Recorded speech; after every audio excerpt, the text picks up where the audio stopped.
Dando sequência à série de vídeos sobre o livro do Monsenhor de Seguir, perguntas e respostas concisas e familiares às objeções mais vulgares contra a religião, nós vamos ver hoje o número 12, que está no livro.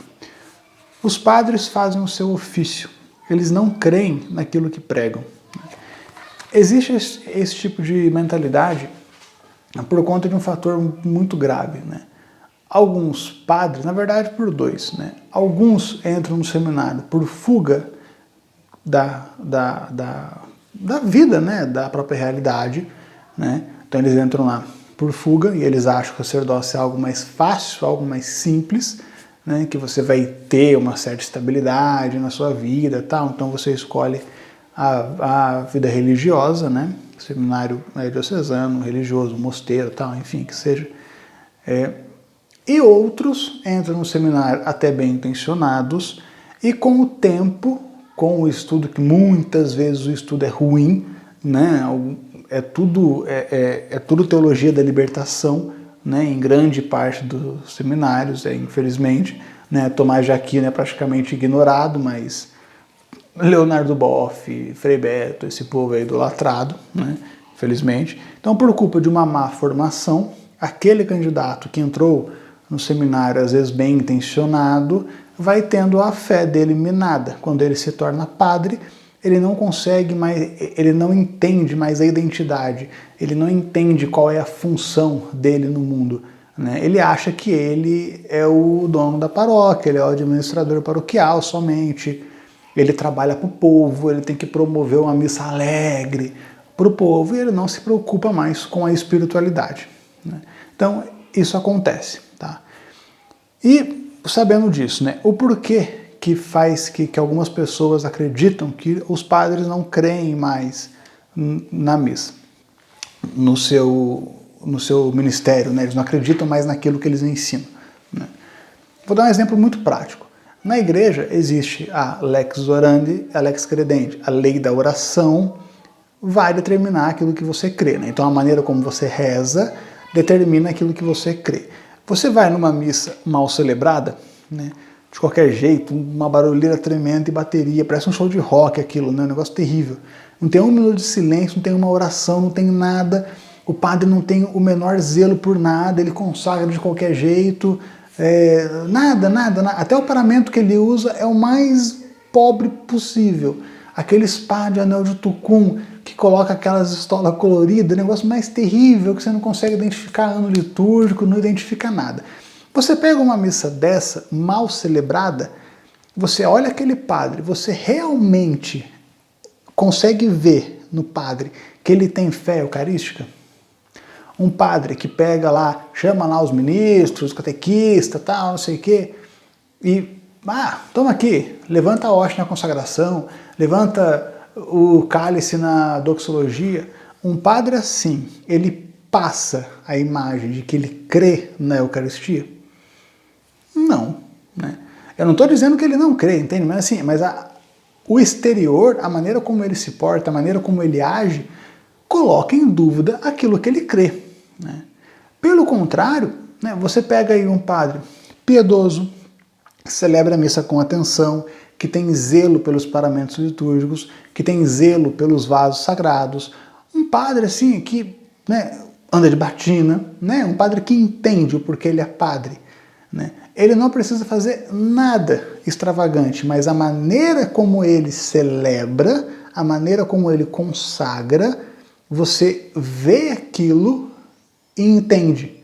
Você vê aquilo e fala, nossa, olha a devoção eucarística que o padre tem, só da maneira como ele age, né? Então, o método que alguns padres usam para celebrar a missa, para pregar, para se portar, coloca em dúvida muitas vezes se eles realmente acreditam, se eles realmente sabem qual que é a função deles, né? O padre, ele é o representante de Cristo na terra, na liturgia, ele age em persona Christi. O padre oferece o santo sacrifício na hora da missa, né? Essa é a função do padre, perdoar os pecados, celebrar o santo sacrifício. Ele tem que ser um homem intimamente ligado a Deus, né? Ele tem que se relacionar intimamente com Deus. Eu vi esses dias uma frase que o Papa Emérito Bento XVI disse, que a última luz que o padre tem que ver antes de dormir não pode ser a luz da TV, tem que ser a luz do sacrário.